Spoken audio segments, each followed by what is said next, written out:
17 তারিখ রাত্রে ভার্সিটিতে মেয়েদের উপর হামলা হয়, সেদিন আমার ছেলে নিজেকে কন্ট্রোল করতে পারে না, বারবার বলে আম্মু আমি সহ্য করতে পারছি না, আপুদের উপর কেন এরকম হবে, আপুরা তো ছেলে না, আপুদের উপর কেন হচ্ছে। আমি শেখ শহীদ ফাহমিন জাফরের আম্মু।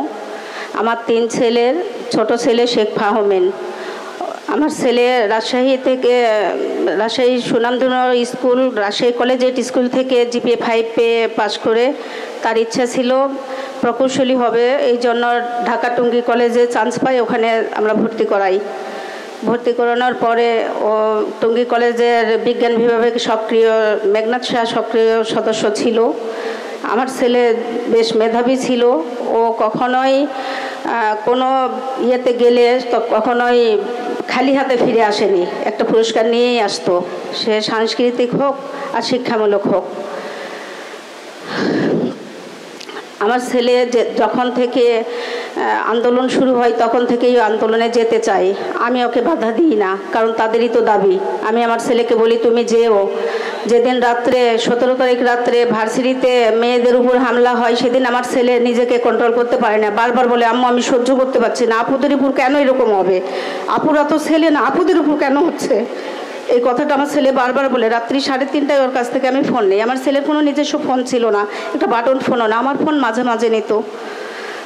এই অবস্থায় আমার ছেলে ঘুমাইলো, পরের দিন উঠে গোসল করে নাস্তা করে যাওয়ার আগে আমাকে সালাম দিয়ে বের হয়ে গিয়ে আবার গেট থেকে ঘুরে এসে আমাকে বলে আম্মু আমি যদি শহীদ হই, আমি যদি মারা যাই, তাহলে আমাকে রাজপথ থেকে উঠাবা না, তুমি গণভবনে যাবা, আমাকে যতদিন না পর্যন্ত দাবি না মানা হয় তুমি রেখে দিবা।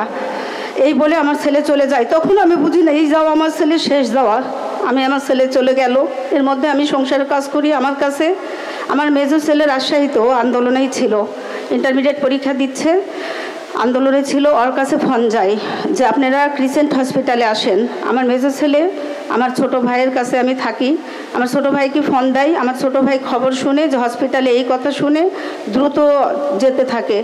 রাস্তায় পুলিশের শত বাধা, শত আঘাত, এগুলো খেয়ে সে যেতে লেগে একটা রাবার বুলেট তার বুকে একটা এসে লাগে।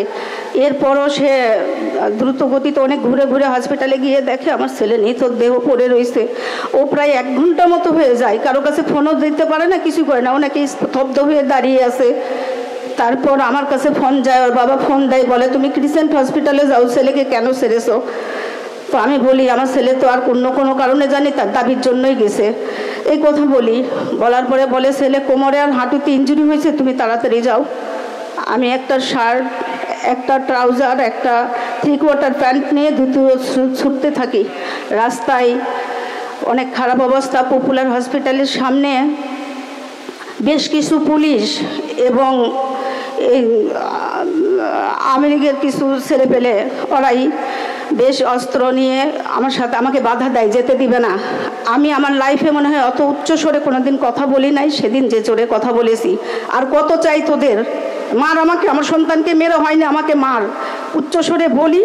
তখন ওনারা কেন জানি থেমে গেল, জানি না, হয়তো আমার সন্তানকে দেখার জন্য আমাকে আর কিছু বললেন না।